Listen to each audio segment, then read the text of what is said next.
So today we actually have a huge settlement that was given to a man because he was beaten up by his colleagues.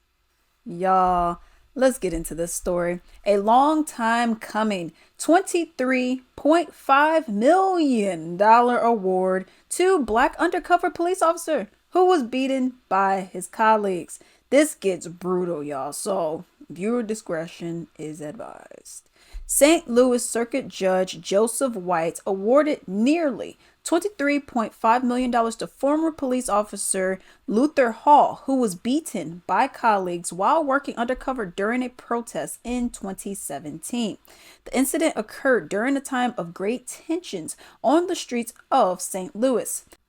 That afternoon, former St. Louis police officer Jason Stockley was acquitted of the December 20th, 2011 fatal shooting of Anthony Lamar Smith.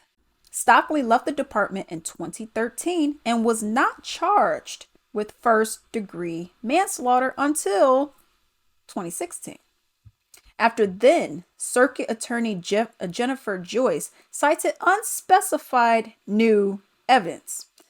After the acquittal on September 17th, 2017, police who expected large groups of protesters prepared a heavy response. Roughly 200 officers from the civil disobedience team were dispatched to handle the protesters, okay? It was only the first of many protests that spanned the city and county that year.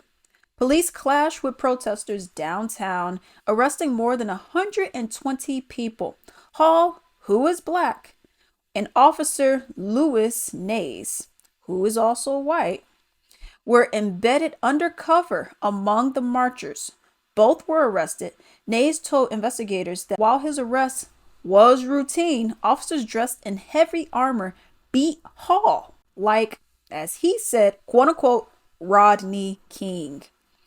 A year later, 2018, 4 St. Louis police officers were indicted on federal charges, claiming that 3 of them beat an undercover colleague during protests, and according to federal prosecutors, all 4 of them covered it up. In September 2017, protesters took to the streets after a white police officer was acquitted of murdering a black drug suspect. Luther Hall was working undercover as a protester. His assignment? To document property damage. These are pictures of him after his fellow officers arrested him because they thought he was ignoring an order to disperse. Lynette Petruska was Hall's attorney. It's just horrendous. I mean, this was a life-changing event for Detective Hall. And it was racial, according to federal prosecutors who indicted 5 white police officers for their role in the assault. But no officer was ever disciplined by the police department. Here's a copy of the letter Internal Affairs has sent to officers now asking them to participate in an interview with IAD. A spokesman for the department tells 5 on Your Side the feds asked the city to stand down on any internal investigations, and we continued our internal investigation once the investigation and criminal trial proceedings by the Department of Justice were concluded. But that federal investigation ended more than a year ago, when the last of the officers to be federally indicted was sentenced to probation. That's why Petruska is confused about the timing of the investigation now. Detective Hall is pleased to learn that those who were involved in his beating and or its cover-up, to the extent that they're still with the department, might be held accountable. But he's really not hopeful or optimistic that this is going to go anywhere because it's 6 years after the fact. 5 on Your Side has confirmed one of the officers who was acquitted at trial left the department in May, but the department won't confirm whether he was fired. Luther Hall retired in March after his disability was approved. Wow. Prosecutors allege that the officers Dustin Boone, Randy Hayes, and Christopher Myers threw, kicked, and beat Hall with batons while he was compliant and not posing any physical threat to anybody. The indictment also claimed that several of the officers exchanged messages that expressed disdain for the protesters and, quote unquote, excitement about using unjustified force against them, going undetected while doing so. They were like, ooh, yes, we get to beat some people up.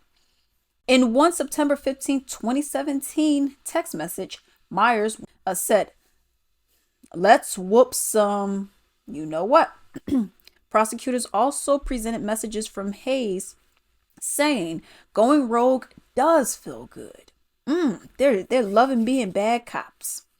And Boone replied, "It's gonna be a lot of fun beating the you know what out of these you know what once the sun goes down and no one can tell us apart." And y'all got a badge. Protect and honor. Serve and protect. Nothing. You got a badge, and what does that even mean? The officers face charges of depriving Hall of his constitutional rights and conspiracy to obstruct justice.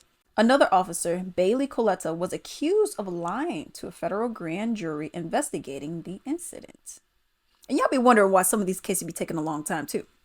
Not only did she deny encountering Hall on the night of his arrest, but Coletta lied when she said he was brought to the ground very gently. So obviously, a lot of force was there, and you have a lot of these officers that are just straight up lying.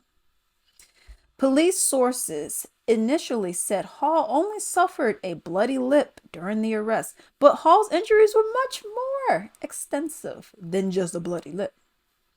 The kick to his face damaged his jaw to the point to where he could not eat and wound up losing about 20 pounds while he was recovering because he could not eat anything.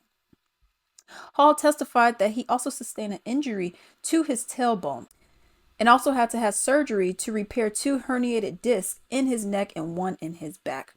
After learning that Hall was an undercover cop, prosecutors maintained that the 3 male officers lied about said arrest, claiming Hall resisted and was not compliant.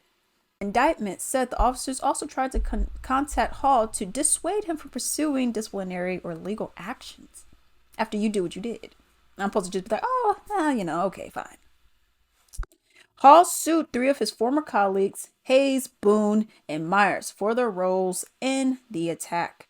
By the time 2 of the former officers, Hayes and Coletta, had pleaded guilty already. Officer Stephen Court, who Hayes testified kicked Hall in the face, was acquitted of the charges against him. Hall was awarded $5 million settlement from the city. On Monday, Judge White awarded Hall $10 million in punitive damages, $11 million for past and future physical and emotional pain, and almost $2 million for lost wages. He additionally awarded Hall more than $213,000 for lost delayed retirement and insurance benefits and health insurance benefits, as well as about $366,000 for past and future medical expenses. Wow. These people are supposed to be serving, protecting. They're like, ooh, a protest. Yeah. Ooh, fresh meat. This is great. Ooh, I can't wait till the sun goes down. Yeah, let's go and beat some people up. And then you find out, this is your colleague. And then you're like, oh, come on, man. You know we were just joking, right? Let me know what y'all think down below.